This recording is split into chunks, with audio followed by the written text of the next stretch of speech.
Welcome to Let's Talk with me, Sally Lockwood in Dubai, my new weekly show where we do a deep dive into one of the big news stories of the week with someone living the headlines, exploring the world one conversation at a time. And this week we're going to be talking about the war between Israel and Iran, which is now more than a week old, and it feels extremely tense in this region in the Middle East. But of course it's changed the lives of so many civilians in Israel and Iran who are now enduring extraordinary circumstances. So my guest this week is a British Iranian woman, Elika Ashoori, who I've interviewed before because her father, who's a British Iranian businessman, went to visit his elderly mother in Iran and then was arrested and put in the notorious Evin prison, where he spent 5 years before he was eventually released. And Elika, his daughter, campaigned during that time for his release, and she now also campaigns for human rights for Iranian civilians, especially women. So I'm going to be speaking to Elika about what her family and friends are going through in Iran and what she's hearing. Let's bring her in. Hi, Elika. Can you hear me okay? Hi, yes, I can. How are you? I'm all right, thank you, all things considered. What a week. It's been a roller coaster of emotions, and I think I can speak on behalf of every single Iranian person in the world.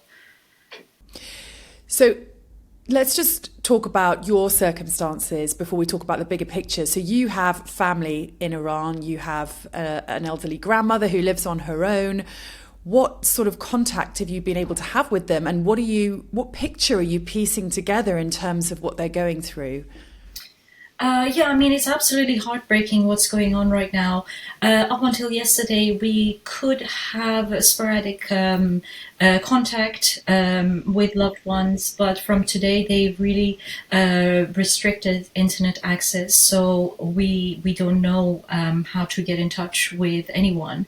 And I know it's a really difficult question because for someone like my grandmother, who is 92 years old and lives in Tehran, there is no possibility of evacuating to anywhere else because of her age and not having anywhere. And I've had very close friends who have evacuated and gone to places like the north of Iran, but they're also increasingly more stressed because they've dipped into their savings to pay for these accommodations that they are now renting, and obviously they don't have a job anymore and they don't know if they're coming back to a home anymore. So it's just a waiting game before that runs out, and then they have to figure out their next steps. They don't know if they can travel because of the scarcity of petrol. And overall, it's just a very, very stressful situation for people who can or cannot evacuate right now. Take me back to that moment when you first learnt that Israel had attacked Iran. What did you hear, and what was the reaction from your family and friends in Iran? Well, I actually woke up to the news by friends and family from across the world asking me if my family were okay. And then I looked at the news and I was shocked that it had happened. I mean, of course, we know that with the escalating tensions in the Middle East, this wasn't completely out of the ordinary. But when it actually happens and the reality of a war, a full-blown military war dawns on you, it becomes very real, and it's not a theory anymore. So you have to start processing it in a new light. And it's very difficult because we're all in shock as a community, as a family. We don't know what steps to take. And when Donald Trump warned people to evacuate Tehran, how much panic did that cause? I mean, of course, it's widespread panic because there are over 11 million people who reside in Tehran, and there are very limited options as to where they can go. There were 9-10 hour long queues with the refineries being blown up. There is scarcity of petrol, so no one can really leave even if they want to. And it's not feasible for this many people to evacuate in such a short time. And of course, there's panic buying, there is unrest, people don't know what to do. the economic and social situation was already really bad in Iran, and now is reaching new heights, and people are helpless. I mean, as we've seen, some people are so fed up with the regime and with what's going on that they are actually celebrating being bombed, which is something I've never personally seen in a history of the world, where a city gets bombed, where a country gets bombed, and some of the people actually condone it, because that just shows you the level of desperation that people are feeling living in this authoritarian regime. I've also seen those videos of people celebrating their own country being bombed, being attacked by Israel. And Benjamin Netanyahu, the Israeli prime minister, has consistently said that he is not against the Iranian people. He's wanting to take out the Iranian regime. Is there support for Benjamin Netanyahu and what he's trying to do here in Iran? I think there's a very clear division between people in Iran at the moment. We can see that a group of people are clearly pro-war, and they believe very strongly that Israel will cause the topple of the regime and that everything will go back to how it was. And there is the other division that are strongly opposed to war, because they know that given Israeli government's track record with the devastation in Gaza, that this is not possible. And I personally believe that no liberation in the history of humanity has been gained by military intervention. You do not bomb a people for their freedom, and there has to be ulterior motives here. And I'm sure that the Israeli government has a plan B for when the regime, or if the regime topples, and there will obviously be a power vacuum which needs to be filled.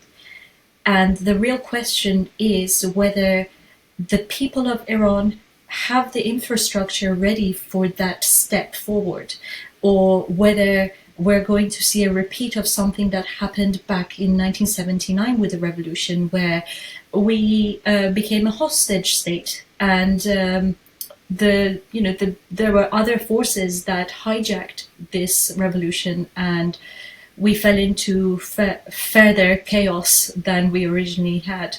Now, at the time of recording, Donald Trump still doesn't appear to have made up his mind whether America is going to get directly involved in this war or not. Are you afraid of US intervention? As someone living in the UK, I would definitely be afraid if there is a US intervention, because that would mean that matters would escalate exponentially, and it wouldn't just be an abstract, or it wouldn't just be a Middle Eastern conflict, and that other countries would be forced to join this war, and we could see people all across the world be affected by this. And that's why I am very strongly against this war. And I do believe that the Western society and Western governments have had ample opportunities to topple this regime through diplomatic channels, through supporting grassroots movements, and not blanketed sanctions that harm the Iranian people more than the Islamic regime elites. So I feel like the opportunity was there from the beginning, but I think intervention now just shows an ulterior motive and a very scary future for everyone across the world. Now, Elika, as you say, you live in the UK, you're British Iranian. The Tories, the opposition party in the UK, have come out and said that they will support getting involved in this war if Keir Starmer, the Prime Minister, deems it necessary to do so. How does that make you feel as a British Iranian? Having dealt with the current government and the previous government when my dad was a hostage in Iran, I would be very disappointed if this is the time where the British government decides to take action against the regime in Iran, because throughout my dad's incarceration and throughout the Women Life Freedom movement, we consistently asked the British government to support our movement, to support the topple of the regime to proscribe the IRGC as a terrorist organization, and these all fell on deaf ears. So to follow the US into a war that's going to cause devastation globally is, I believe, a catastrophic move. And I really hope that our government, doesn't get involved, because nothing positive will come out of this conflict getting any worse than it is. Elika, for people who aren't familiar with your story, of course, your dealings with the Iranian regime are very personal. Your dad was in prison for 5 years, is that right? When he went to visit your grandmother in Iran. And he was held on charges of spying for Israel, right? Yes, Which seems kind of ironic given what's happening now. Absolutely. And just explain to us what that was like for you as a family. Of course, that's how you and I first got to know each other, is when I interview you about it. Yes, I mean, up to the point when my dad was arrested, we knew of the dangers of the regime, and we knew of the severity of their dictatorial way of ruling. But we never thought that as ordinary citizens this would ever touch us, and we were naive in believing that. But the more we campaigned and the more we fell deeper and deeper into this situation, we realized, how corrupt the regime is, and how much of their resources were wasted on putting these false charges of espionage on ordinary citizens in order to negotiate with different governments for their own gain. And it just goes to show you, with the way that the Israeli government has targeted actual commanders and the intel that they've had, if they had put these resources and efforts into actually arresting the people they thought were spies rather than arresting ordinary citizens, or maybe putting their resources into building the defenses of their country, which we can now clearly see are nowhere near as good as they claimed them to be, they would have shown that they care for their people, which is something we all know that's not true. And now it has come to light in the most embarrassing sort of way. And of course, I'm happy that this signals the end of the regime on a personal level, because the feelings, the rage, the anger I had when my dad was there, and the trauma that my family went through was huge. And I want nothing more than to see this regime gone. But I really also do believe that the change has to come from inside Iran, from the people of Iran, and the next step should be chosen by the people of Iran, because they are ready for democracy. They've had democracy as an infrastructure, even though rigged, for the last 40 years. We've had elections, we've had the processes of having a democracy, just a corrupt government. And having known what I know about Evin prison, I know the bright minds that are currently held there. And I believe that you just need to open the door of the prisons of Iran, and you would have so many good potential candidates to rule the country. Yeah, and Evin prison, of course, is the notorious prison where your father was held. Elika, just for those who aren't familiar with it. But I'm really interested that you said in that last answer that the actions that we've seen in the last week have led to the end of this regime. I think you said something along those lines. Do you really think that Iran has reached that point? Do you see this leading to regime change? If the situation escalates more, I don't think there will be many options left, because as we've seen, many of the military commanders have been killed. Many of the very high status officials have been killed, and the regime's supreme leader is now hiding in a bunker. And we saw last week that Iran's air defenses were depleted, and the airspace of Iran was basically open for attack.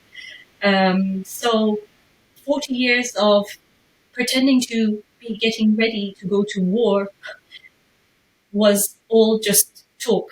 And we know that they're weak. And I'm sure they're the regime change is closer now than it has ever been in the last 40 years. What's really important is what comes next and how people deal with the next step.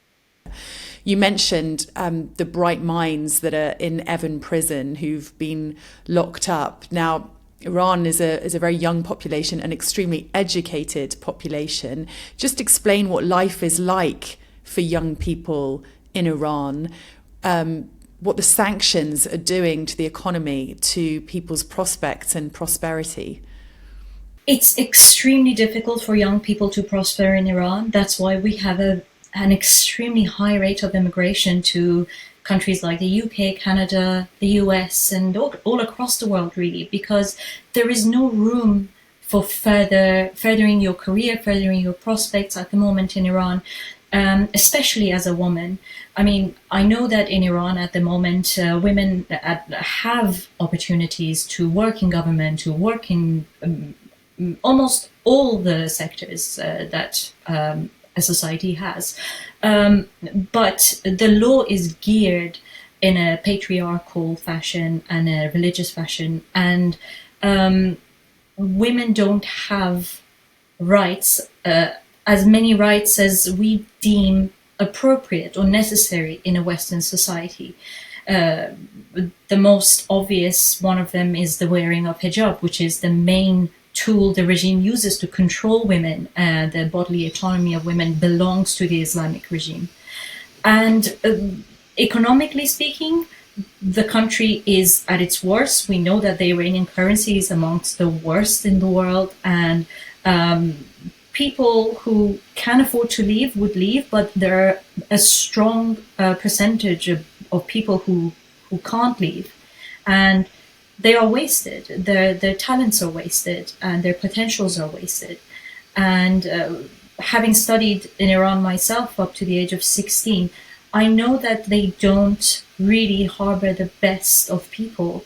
They cram your mind with religious studies and the studies of Quran and the revolution, and there is so much that we need to further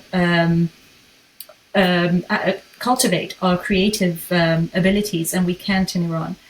So in that regard, I think we do need a change, because with the internet and with the world being so small through social media, the Iranian youth now know what they're missing out, which is not something that I had in my time. And that makes it even more tragic that they know what they can have, but they don't. Yeah, and of course, one of the reasons that I'm speaking to you, Elika, obviously is because I always love catching up with you. But, you know, I would also love to speak to someone inside Iran, but it's very hard to find someone who is willing to speak to you. There's a lot of fear when it comes to speaking out, speaking publicly.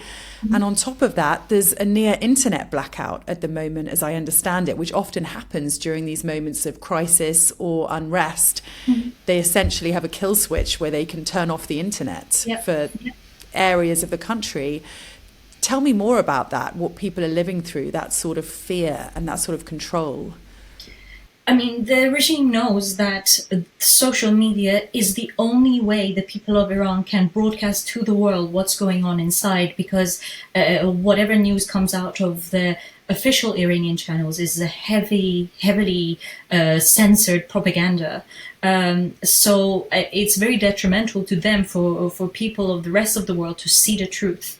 And of course, I've had friends that I've asked whether they want to be interviewed, and they are terrified because we've seen even in the last week, even with all this pressure on the regime, they have arrested people, they've sentenced people, they've executed people. So they're going on with business as usual with the systematic oppression of people.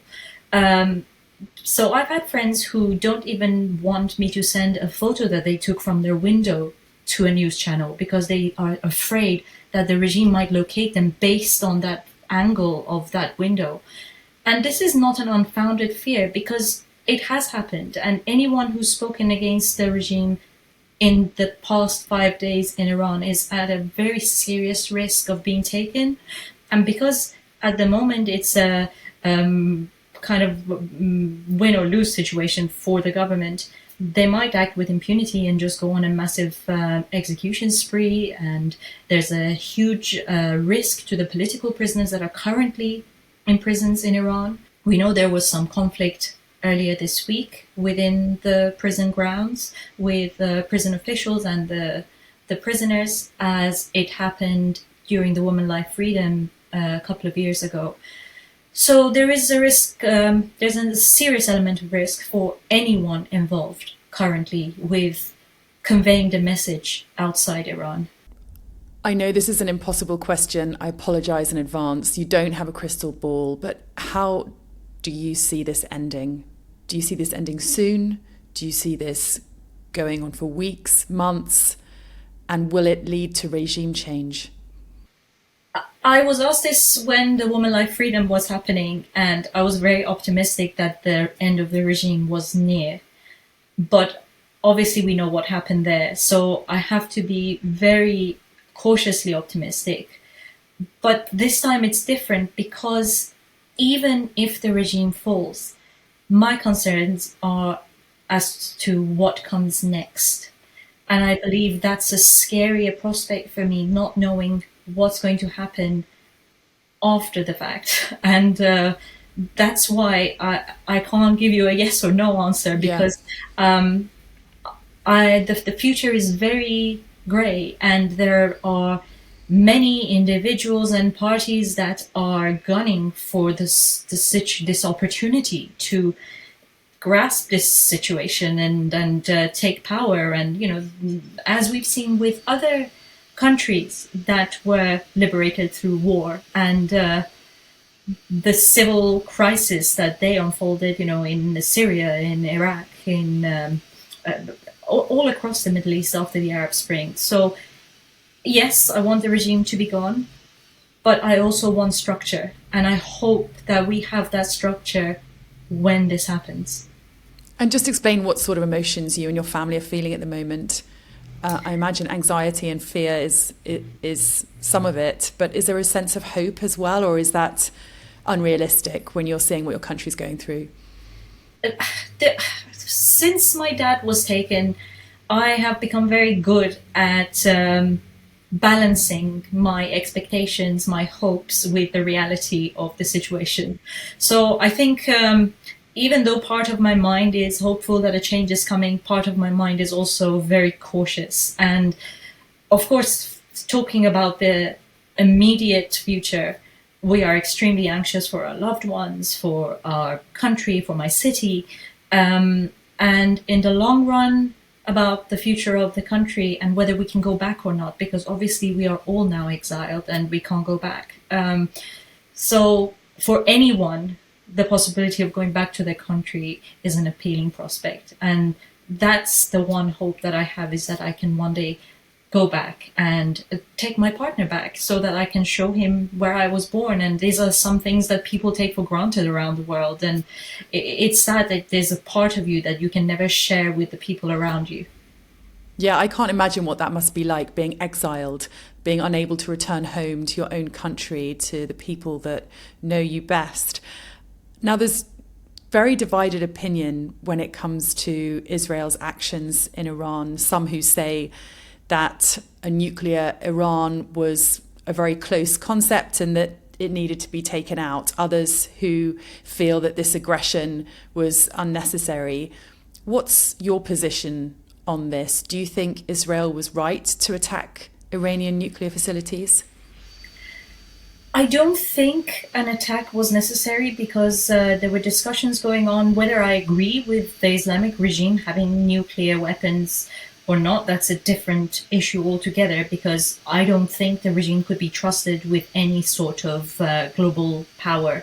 But in terms of attacking a country under the guise of wanting to destroy a nuclear facility, we can't really for sure say that these intentions are genuine, and whether there is some other motive for attacking Iran, which are masked by this as a start of something.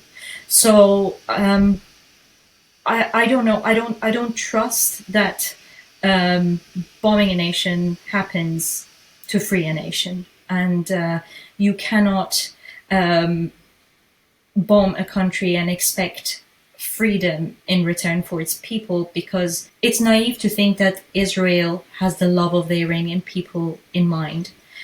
There is no basis for it. And just as much as there is no basis for the Islamic regime having the love of the Iranian people in mind. So the people are really cornered into this tough spot where they are abandoned by their government and they are attacked by another government. And that's why I believe that it is up to the people to decide their fate. And I think this is the most minimum we can give the Iranian people after all that they've endured. Elika, thank you so much for sparing me some time and having this conversation with me, especially when you're going through so much. Thank you for speaking on behalf of all those in Iran that can't or are too fearful to do so. Thanks so much for joining me. Thank you. Bye, Elika. Thank you. Bye.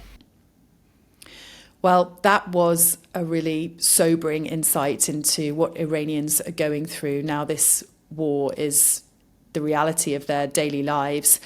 And no doubt we'll be talking about it again on this new show, Let's Talk with me, Sally Lockwood. That was our first episode. What a great guest. Thanks so much to Elika for speaking to me, for giving me her time at such a worrying time for her family. And thanks to you as well for tuning in. I really appreciate your support. If you liked the interview, if you liked the show, please subscribe, like, share, comment.